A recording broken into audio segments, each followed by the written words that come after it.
내가 속히 네게 가기를 바라.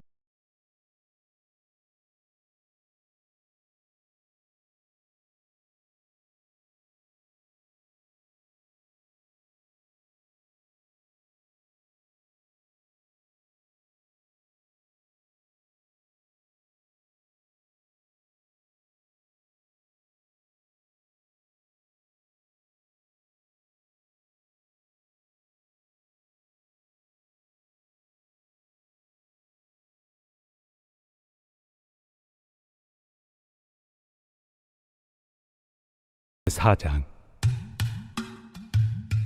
그러나 성령이 밝히 말씀하시기를 후일에 어떤 사람들이 믿음에서 떠나 미혹하는 영과 귀신의 가르침을 따르리라 하셨으니 자기 양심이 화인을 맞아서 외식함으로 거짓말하는 자들이라. 혼인을 금하고 어떤 음식물은 먹지 말라고 할 터이나 음식물은 하나님이 지으신 바니 믿는 자들과 진리를 아는 자들이 감사함으로 받을 것이니라. 하나님께서 지으신 모든 것이 선함에 감사함으로 받으면 버릴 것이 없나니 하나님의 말씀과 기도로 거룩하여짐이라. 오늘 말씀은 경건의 비밀 위에 세우는 교회라는 제목으로 말씀을 전하겠습니다. 오늘 본문의 말씀은 이제 사도 바울이 속히 디모데에게 가기를 원하는데 가기 전에 실제로 못 가게 됩니다만 이렇게 가고 싶은데 너에게 먼저 전해야 될 내용들을 이야기합니다. 그래서 어찌 보면 이 디모데전서의 기록 목적이라고 할 수도 있겠습니다. 그러면서 교회에 대한 이해를 좀 바르게 먼저 하도록 하는데요. 교회가 무엇이냐? 15절 말씀에는 이렇게 이야기하지요. 너로 하여금 하나님의 집에서 어떻게 행하여야 할지를 알게 하려 함이니 이 집은 살아계신 하나님의 교회요 진리의 기둥과 터니라. 건물을 말하는 것은 아닙니다. 교회 공동체를 이야기할 때 먼저 하나님의 집이다 이렇게 이야기를 합니다. 그러면 우리가 일반적으로 이야기하면 저기는 누구네 집 그러면 소유를 이야기하죠. 그래서 교회의 소유가 누구냐? 하나님이시다라는 것을 이야기합니다. 그러면서 하나님의 집은 누가 계시느냐? 바로 하나님께서 함께 하시는 곳이고 또 그 믿음의 사람들이 모여서 가족 공동체를 새로운 가족 공동체를 이루고 있는 것이 바로 교회의 모습이다라는 것을 먼저 이야기합니다. 그러면서 이 집은 살아계신 하나님의 교회요 진리의 기둥과 터니라. 먼저 여기에서 우리가 교회라고 하는 개념을 좀 잘 이해를 할 필요가 있겠습니다만 교회라고 하는 개념이 성경에서 개념보다 단어라고 설명을 해야 되겠네요. 이 교회라고 하는 단어를 우리가 이제 그 교회에서 쓰긴 합니다만 원래는 헬라어에서는 에클레시아라는 단어인데요. 이 단어는 교회에다가만 쓰는 단어는 아닙니다. 원래 이 단어는 그 아테네 지방에서 사람들이 일반 삶을 살아가다가 그들이 정치적인 모임으로 어떤 회의를 하고 결론을 내기 위해서 모였던 사람들을 그 모임을 가리켜서 에클레시아라고 했습니다. 그런데 이 에클레시아라는 단어를 예수님께서 또 제자들이 새로운 모임으로 만들 때 에클레시아라고 단어를 썼습니다. 그런데 이 에클레시아라는 단어에 항상 단어가 하나가 붙습니다. 하나님의 교회, 주님의 교회 이렇게 쓰는 겁니다. 그러니까 그냥 에클레시아라고만 써버리면 사람들이 그 헬라 로마 시대 때 사람들이 정치적 집단이구나 이렇게 이야기가 쉬웠거든요. 그래서 하나님의 교회라는 말씀을 통해서 우리는 어떤 모임이냐? 하나님을 주인으로 모시고 하나님의 뜻을 따라서 모이는 새로운 정치, 물론 세상 정치를 말하는 것은 아니고요. 하나님의 인도하심과 은혜를 바라보는 그런 모임이 바로 하나님의 교회입니다. 이런 의미로 사용을 하고 있습니다. 그러면서 하나님의 임재와 하나님을 믿기에 우리는 누구냐? 하나의 가족입니다 라는 것을 먼저 이야기를 하고 있습니다. 그러면서 이 집이라고 하는 단어와 교회라는 단어를 통해서 우리에게 주고 있는 메시지가 있죠. 보통 집이라고 하면 여러분 어떤 느낌을 줍니까? 뭘 하기고 조금 피곤하면 얼른 집에 갈래 이렇게 이야기를 합니다. 그럼 집이라고 하는 것은 안정감을 주는 것이죠. 그리고 집이라고 하는 것은 쉼을 주는 겁니다. 그러니까 주의 교회 공동체로 모였을 때 우리는 무엇을 경험하고 무엇을 만들어내야 되느냐? 안정감을 느끼고 위로함을 경험하는 것이 바로 하나님의 교회요 또 하나님의 집이라고 사용하고 있는 내용입니다. 그런 측면에서 우리가 교회를 어떻게 만들어 가야 되느냐, 어떤 고백을 해야 되느냐, 끊임없이 우리 교회 공동체로 모였을 때는 서로가 서로를 위로하고 서로에게 안정감을 찾을 수 있는 그런 교회의 모습이 되어야 함을 또한 이야기를 합니다. 그리고 진리의 기둥과 터니라라는 말씀은 결국 진리가 무엇인지를 알게 하는 곳이라는 겁니다. 세상에서는 진리가 무엇이라고 여기고 있냐면 이때 당시에는 로마의 법을 따르고 황제를 숭배하는 것이 진리였습니다. 그런데 여기에서 벗어나면 처단했거든요. 이단으로 죽였고 또 로마에 정치적으로 반대했다고 해서 그들을 처단했었습니다. 그런데 교회는 그러지 않았습니다. 그것을 따르지 아니하고 진짜 진리는 누구냐? 예수 그리스도가 바로 우리의 구주요 하나님을 믿는 것이 바로 참 진리다라는 것에 있었습니다. 그런 측면에서 보자면 오늘 우리에게 이 메시지는 사실 중요합니다. 우리가 세상의 한가운데서 살아가지만 세상은 절대 진리가 될 수 없습니다. 많은 사람들이 속고 있는 것 중에 하나가 있습니다. 그게 뭐냐면 뭐니 해도 머니가 최고다. 아니요. 절대 그래서는 안 됩니다. 왜냐하면 돈이 최고라고 하는 것은 우리를 속이는 겁니다. 왜냐하면 돈은 필요 불가결한 것이지만 결코 우리의 인생의 목표가 될 수 없습니다. 왜냐하면 우리의 인생과 모든 것은 하나님의 뜻을 따라서 순종하고 살아가는 것이어야 되는데 자꾸만 세상은 우리를 속입니다. 심지어 교인들이나 목사들도 이야기하다 보면 돈 이야기로 끝난다? 이건 굉장히 문제가 있는 겁니다. 오히려 돈은 필요하지요. 그리고 돈이 많으면 좋겠지요.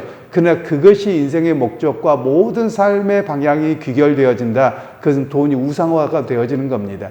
그래서 예수님께서도 말씀하시기를 너희가 돈과 하나님을 겸하여 섬길 수 없다. 이렇게까지 말씀하셨었거든요. 그러니까 여러분 우리가 그 신앙의 중심을 잃어버리지 않아야만 합니다. 돈은 좀 있을 수도 있고 없을 수도 있고 또 많으면 주님을 위해서 헌신하고 또 우리의 삶 속에서도 좀 더 풍족하고 없으면 좀 아껴 쓰고 전략함을 통해서 우리의 믿음을 지키고 이런 모습이 되어야 되는데 너무 돈에 치중해서 노예가 되어져 가고 돈만을 바라보고 살아가는 것은 우리를 속이는 일이라는 것입니다.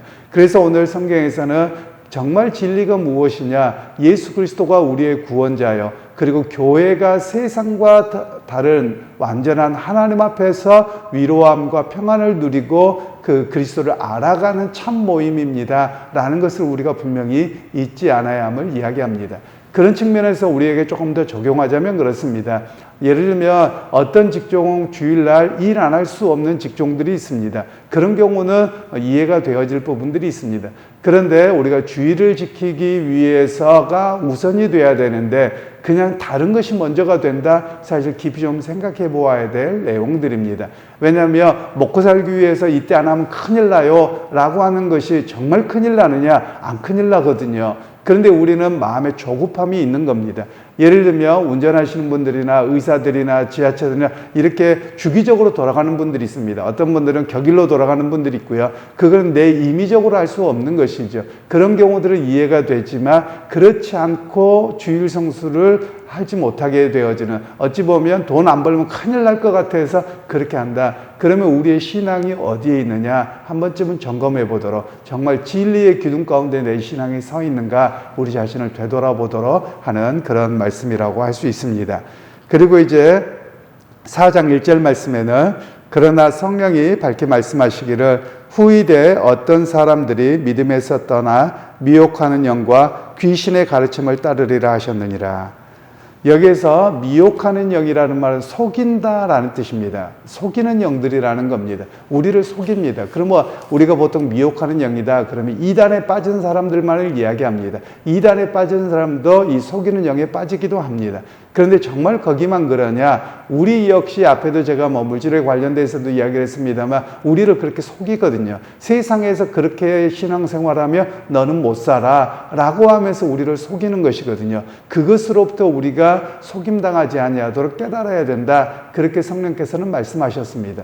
왜 그러냐면 실제로 이 디모데전서가 기록되고 난 다음에 사도 바울이 한참 지난 뒤에 당시에 로마의 황제였던 네로에게 이렇게 붙잡히지요. 그래서 감옥에서 죽습니다. 그리고 그 뒤에 조금 있으면 하드리아누스 황제라고 해서 이 사람이 한 엄청난 핍박이 옵니다. 그 핍박의 내용들이 뭐냐? 우상숭배고요. 그리고 로마의 반란을 꾀했다라는 겁니다. 왜냐하면 로마 황제에게 절하지 않습니다. 그리고 심지어 로마의 질서를 따르지 않습니다. 그러면 이 사람들에게는 법이 뭐냐? 진리가 뭐냐? 로마의 질서를 따르는 것이 진리라는 거예요. 그런데 믿음의 사람들은 그걸 거절했거든요. 참 진리는 그리스도밖에 없습니다. 라는 고백이었었거든요. 바로 그런 차원에서 너희를 속이는 영들이 있을 것이다. 즉 어떻게 속입니까? 우리나라도 마찬가지였습니다. 우리나라도 일제강점기 때 많은 이들이 거짓을 했습니다. 교회 지도자들이 그랬습니다. 뭐라고 거짓을 했느냐 하면 우상숭배가 분명함에도 불구하고 신사참배 괜찮다라는 겁니다. 국가의례라는 겁니다. 그래서 한국교회가 어찌 보면 배교한 모습으로 여전히 남아있다. 한국교회가 공식적으로 하나님 앞에 회심을 한 적이 없습니다. 회개한 적이 없습니다. 그런 측면에서 우리는 어떻게 돼버렸느냐 하면 어떤 것에서 이롭고 내가 불리할 것 같으면 그냥 대충 얼버무려 버리는 겁니다. 그렇게 해서 넘어가면 괜찮다라는 것이죠. 심지어 제가 전에도 말씀을 드렸습니다만 이런 모습이 우리의 삶에 언제까지 내려오냐면 예를 들면 어느 집안은 제사를 드립니다. 그러면 제사를 드릴 때 부모님들에게 혼나니까 그냥 속으로만 안 믿으면 돼. 그냥 겉으로는 절해. 이렇게 배워버렸거든요. 사실 그렇게 하면 안 되는 일입니다. 그럼에도 불구하고 이렇게 속이는 영들이 우리를 끊임없이 속였고 얼버무려버리고 그러다 보니까 신앙이 바르게 서지 못한 그런 측면이 있다라는 겁니다. 바로 사도 바울은 그런 측면에서 이야기를 합니다. 그래서 초대교회 성도들은 어떻게 하느냐? 당시에 그 왕을 가리켜서 또는 황제나 또는 어느 지방의 영주를 가리켜서 부르는 이름이 주님이었습니다. 퀴리오스라고 하는 주님이었습니다. 그런데 예수를 믿는 사람들은 오직 나의 퀴리오스 주님은 예수 그리스도밖에 없습니다. 라고 해서 그들을 주님으로 부르지 않았습니다.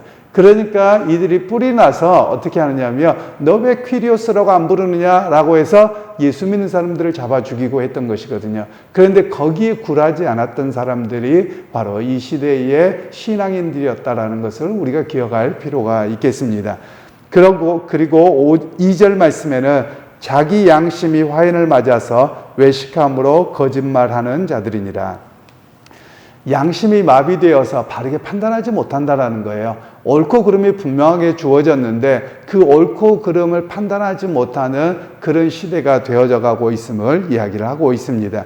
결국 거짓말을 바꾸어서 일상으로 살아가고 있는 시대를 이야기하고 있고요. 심지어 교회 안에도 그런 일이 있고 오늘도 또 동일합니다. 오늘도 사람들이 온갖 미사여구와 말들을 여러 가지로 합니다. 그러나 정말 속에 있는 이야기가 보임에도 불구하고 그 이야기는 아닌 것처럼 이야기하고 있거든요. 여러분 그런 면에서 우리가 언어를 좀 정직하게 할 필요가 있습니다. 물론 남에게 상처 줄 만한 이야기도 정직하게 해라 이런 의미는 아니고요. 우리는 예를 들면 뭐에 대해서 누구에 대해서 또는 옳고 그름에 대해서도 김은 긴가 함인가 하고 대충 넘어가려고 하거든요. 그런 측면에서 우리가 좀 바르게 서 있어야 함을 정직을 회복해야 될 부분을 이 본문에서는 이야기를 하고 있습니다.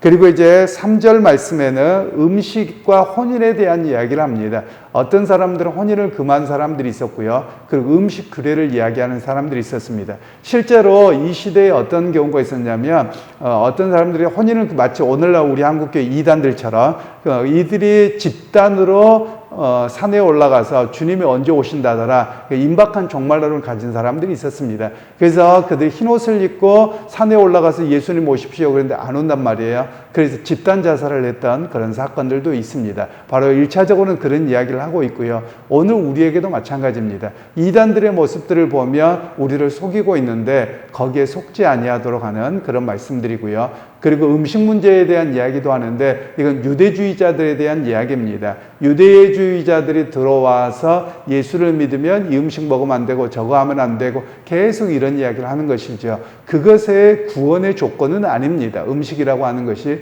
그렇기 때문에 이렇게 너희를 속이는 자들이 있을 것이다. 이렇게 말씀을 하고 있습니다. 그리고 4절과 5절 말씀에 하나님께서 지으신 모든 것이 선함에 감사함으로 받으며 버릴 것이 없나니 그리고 5절 말씀에 왜냐하면이라는 단어가 들어가는 게 맞습니다. 원문에는 왜냐하면이 들어가 있는데요. 왜냐하면 하나님의 말씀과 기도로 거룩하여지기 때문이다. 이렇게 해석하는 게 맞습니다. 그래서 오늘 본문에서 하나님의 말씀과 기도로 거룩하게 되기 때문에 우리가 어떤 것에 대해서 그냥 이 음식이 부정이 탔다, 했다, 이런 거 하면 안 된다, 이런 것에 흔들리지 아니하도록 우리에게 말씀하고 계시는 겁니다. 그러면 문제가 무엇이냐면 하나님이 지으신 것이 다 선한데 그래서 우리가 보통 가치 중립적이라고도 표현을 합니다. 그래서 이것을 어떻게 사용하느냐, 누가 사용하느냐의 문제일 뿐이지 이 자체는 예를 들면 어떤 것은 선한 거고 어떤 것은 악한 거고 그런 입장이 아니라는 겁니다. 그래서 실제로 우리에게도 그런 경우가 있습니다. 특별히 무당적인 요소들이 많아서 그런 일들이 있는데요. 예를 들면 이거를 하면은 부정타서 안 되고 저거 하면 큰일 나고 자꾸 이런 식으로 접근하거든요. 이건 바른 신앙이 아닙니다. 오히려 바른 신앙은 어떤 신앙이냐? 모든 것은 하나님이 만드셔서 선하고 좋은 것입니다.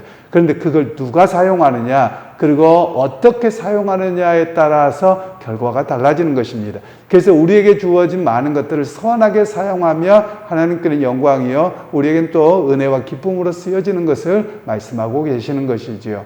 그러게 여러분, 오늘 우리의 신앙이 어디에 서야 되느냐? 말씀의 진리 위에 반듯하게 서야 됩니다. 우리의 경험이나 전통이나 우리가 이것이 너무 작용하는 경우가 많이 있습니다. 그래서 여러분, 우리 각자가 좀 깨어 있어서 하나님, 내가 진리의 기둥 가운데 말씀의 탑 가운데 세워지는 교회가 되기를 원하고 신앙이 되기 원합니다. 그리고 나를 속이는 온갖 그 거짓 영들에게, 속이는 영들에게 속지 않는 자리에서는 바른 믿음이 되기 원합니다. 이런 고백이 있기를 소원하고요. 그리고 내일 주일입니다. 주일 예배 위에서도 기도하시되 주일에 하나님, 내가 정말 믿음을 갖고서 주일에 하나님을 만나는 은혜의 자리로 나가겠습니다. 이런 결단이 있는 그런 오늘 하루가 되시기를 주님의 이름으로 축원합니다.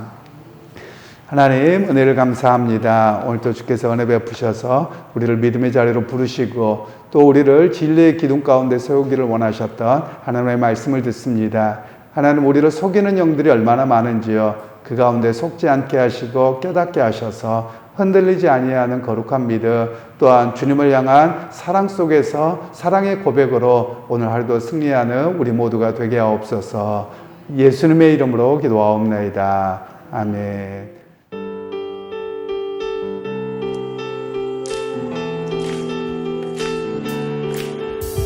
예수 믿으세요. 예수 믿으세요. 예수 믿으세요. 예수 믿으세요.